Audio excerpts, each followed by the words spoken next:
apprendre dans cette vidéo comment protéger un tableau Excel. En effet, ici j'ai donc un tableau avec des formules déjà préparées. Il serait dommage que par erreur nous supprimions une formule que nous avons peut-être mis du temps à trouver. Pour protéger donc un tableau, il nous faut procéder par deux étapes. La première étape consiste à sélectionner l'ensemble de notre tableau et d'aller enlever les verrous. Je vais donc faire un clic droit sur n'importe quelle cellule sélectionnée. Dans Format de cellule, dans l'onglet Protection, j'enlève les verrous. Voici donc ma première étape.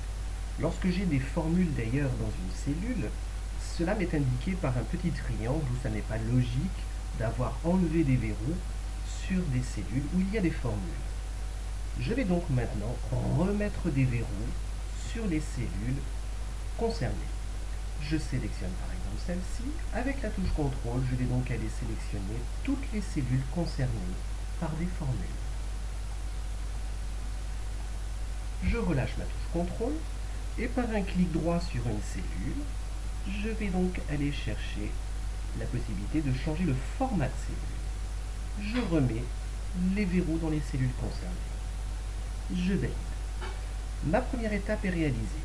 Il me reste maintenant à faire la deuxième étape.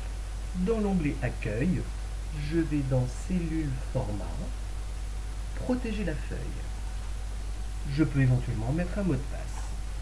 Je valide par OK. Mon tableau est terminé.